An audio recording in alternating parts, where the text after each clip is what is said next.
L'info du Grand Lille en continu. Adrien Lanois. Lundi 13 mars, bonjour à toutes et à tous, bienvenue en direct sur Grand Lille TV, 7h15. Tout de suite, une nouvelle édition du journal de la rédaction avec en introduction, la météo de ce lundi est dans l'ensemble un temps plutôt doux et agréable en ce début de semaine. On attend jusqu'à 14 degrés pour les maximales aujourd'hui, sous un ciel bien ensoleillé, surtout ce matin. Ce sera en effet un peu plus nuageux tout de même par moment cet après-midi, mais l'ensemble restera, je vous le disais, très agréable. On en reparle après le journal avec les prévisions complètes de Météo Service. Sur les routes, donc l'image de l'agglomération en temps réel ce lundi matin, soyez prudents et patients au volant. On signale déjà les premiers coups de frein sur l'A25, la RN41 et l'A1, et tout cela en direction de Lille. Soyez prudents et patients. L'infotrafic revient dans 8 minutes après le journal. La première info, la première image aussi de l'actualité lilloise du jour, c'est pour évoquer ce combat des habitants d'Helem pour préserver le parc en grand et ses 3 hectares de verdure. Récemment, les riverains ont en effet pris connaissance d'un projet de construction et d'un chapiteau au cœur du parc, une grande structure de 900 places assises pour accueillir divers événements tels que des spectacles. Mais pour les habitants, ce chapiteau n'est pas justifié, notamment parce qu'il remplacerait un petit stade de foot, occupé régulièrement par les enfants et les centres de loisirs. Selon le collectif Sauvons en grand, qui rassemble aujourd'hui une trentaine de riverains, la mairie avait promis en 2008 d'ouvrir le parc au public et d'en faire un véritable espace vert. D'où la déception aujourd'hui des habitants d'Helem qu'est allé rencontrer Alexis Tessier. Moi d'abord je suis riveraine de ce parc et je rêve depuis longtemps qu'il soit ouvert au public, étant donné le peu de parcs que nous avons ici sur Helem. On est quand même très très pauvre en espace vert, donc tronquer ce parc, c'est vraiment y mettre un chapiteau, c'est vraiment impacter et donner des nuisances au parc, puisque ça sera des grands spectacles, ça sera l'industrie du spectacle et les gens vont évidemment piétiner les pelouses, c'est sûr et certain. Autre info aujourd'hui, après le spectaculaire accident du rond-point des Postes à Lille samedi matin, le métro circule normalement depuis hier soir. Aucun risque pour les voyageurs dans la station. Les services techniques ont fini hier de réparer les dégâts, de réparer également sommairement la toiture. Quant aux 2 jeunes hommes d'une vingtaine d'années dans la voiture au moment de l'accident, ils étaient apparemment très alcoolisés lors de l'interpellation. Ils ont été placés en garde à vue ce week-end puis libérés. À Lille toujours, mais à Moulins cette fois, un jeune homme de 17 ans était la cible de plusieurs coups de feu. Samedi soir, place Van Anacker, rapidement pris en charge par les secours et hospitalisé. Son état n'inspirait plus d'inquiétude hier dans la journée, mais ce fait divers rehausse toutefois le sentiment de violence dans ce quartier depuis des mois et différentes affaires de drogue et de règlement de compte. Autre image dans l'actualité, la célébration de la 241e promotion de l'école de police nationale de Roubaix-M. 153 futurs policiers y ont été formés en plusieurs mois. Les recrues sont entrées à l'école le 25 juillet dernier et viennent ainsi de récupérer leur premier galon de policier. Cette promotion a été baptisée Louis Hilderal en hommage à ce policier de Martinique, mort en service en 2014 suite à une agression dans son commissariat.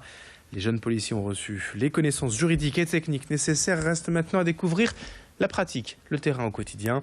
4700 policiers ont été recrutés l'an dernier dans la police en France. Explication complémentaire au micro d'Alexis Tessier. Former les policiers, c'est très important. Vous avez entendu les propos du ministre dans son discours. La formation est un pilier de la capacité qu'auront ensuite chaque policier à être confronté à la réalité, au quotidien, à des violences, mais aussi à la mission qui est la leur, c'est-à-dire d'assurer la sécurité des citoyens. Pour cela, il faut avoir une connaissance précise du cadre législatif, réglementaire dans lequel s'inscrivent les actes de chacun des policiers. En ce lundi, on évoque également la semaine de l'artisanat, l'occasion de saluer le travail des professionnels de la région. Et pour commencer, la boulangerie à Landa, près de Saint-Amand-les-Eaux. François Bernard perpétue la tradition des pains au feu de bois. Une cuisine ancienne et traditionnelle qui donne au pain une saveur bien particulière. Louis Caillé est allé dans ce fournil découvrir le travail de cet artisan régional.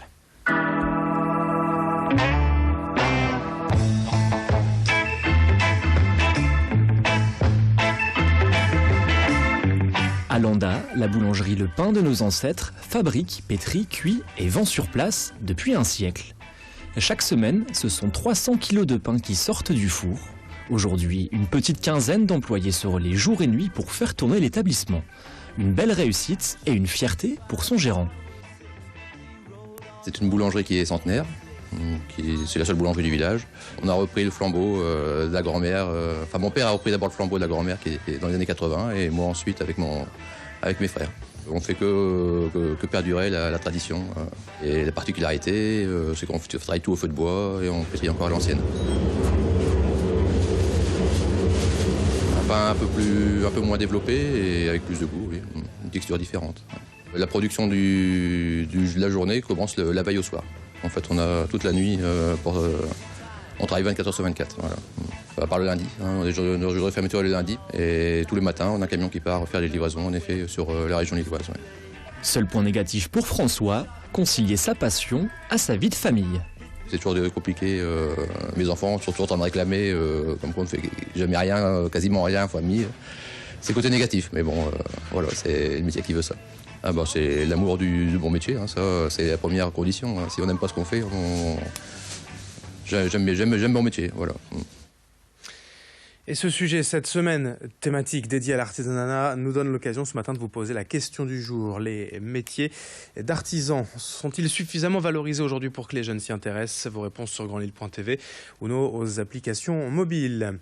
En bref, également, quelques infos. Parmi les 54 jeunes des Hauts-de-France ayant participé aux Olympiades des métiers la semaine dernière à Bordeaux, 9 ont décroché une médaille ce week-end. Un succès qui leur permet de se qualifier pour les finales internationales prévues en octobre prochain aux Émirats Arabes Unis. Notez également que Patrick Caner, ministre de la Ville, est en visite à Houplines ce matin, dans la région, donc pour visiter le centre-ville avant d'assister à la signature du contrat de mixité sociale. Son but est de renforcer la mixité par le biais de construction de logements sociaux. 300 logements devraient être construits à Houplines d'ici 2025. Et puis le sport ce week-end en football, la bonne opération du LOSC, victorieux à Nancy de buts à 1. 3 points pris dans la course au maintien. Voici désormais le LOSC 14e avec 33 points à 9 journées de la fin. En basket, la victoire également du LMBC face à Denain, 75-72, ce qui permet aux Lillois de garder le rythme des premières places et ainsi prétendre aux play-offs cette saison.